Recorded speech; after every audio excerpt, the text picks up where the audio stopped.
Somebody named Evelyn wrote in, you always talk about co-creating with spirit, but what happens when life does not go the way you hoped, like when a project flops, a door closes, or something you really wanted doesn't work out? What is the biggest failure you've had to alchemize into wisdom? Okay, that's a big question, so I'm going to answer it here.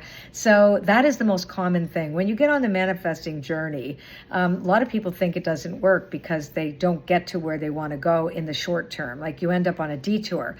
Or like you're going towards something that you thought you wanted or that you thought was supposed to be the thing, and it doesn't work out, and you're not understanding it, and you're like going, wait a sec, I thought I was supposed to be in a partnership with my higher power, and look at what it gave me. It's a bunch of crap, right? So that is actually a really great book. You guys need to read on this by Catherine Ponder. And actually, if you look her up online and go chemicalization, where she talks about chemicalization, in her book, The Dynamic Laws of Prayer, and in another book, The Dynamic Laws of Prosperity, she talks about when you start manifesting on a spiritual path, it is very common for the shit that hits the fan, right? Like nothing goes your way because it's cleaning, right? It's clearing out all the things that you set in motion that are actually not what is in the correct direction for you to be going in, or you're not ready yet to experience the thing that you say you want because you have to become a new person. You actually have to change. Every time you set out on a manifestation journey, you're setting out on a personal growth journey too.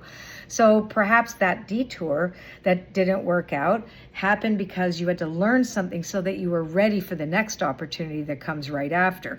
I always say, follow the crumbs, be curious, allow yourself to pay attention to the meaningful coincidences or synchronicities that show up for you one step at a time as it unfolds. So I think it's just really, really important to note that this doesn't mean you're doing anything wrong. Me personally, like I would say the most recent thing, well, the biggest failure isn't a failure. None of my experiences have been failures, none of them. But I will say that the biggest one that I originally thought was a failure was my music career. I had 2 albums out on the Universal Music label. I doggedly pursued that career and got all the things that I wanted to manifest, but it wasn't healthy for me and it wasn't good for me and it just wasn't successful in the way I thought it should be. But what that did was give me an opportunity to have this other life that was going on without any effort on my part at all that led me to where I am today now. So I alchemized. Here's what I learned. I learned that chasing anything or becoming really attached to an outcome is the best way for you to be unhappy.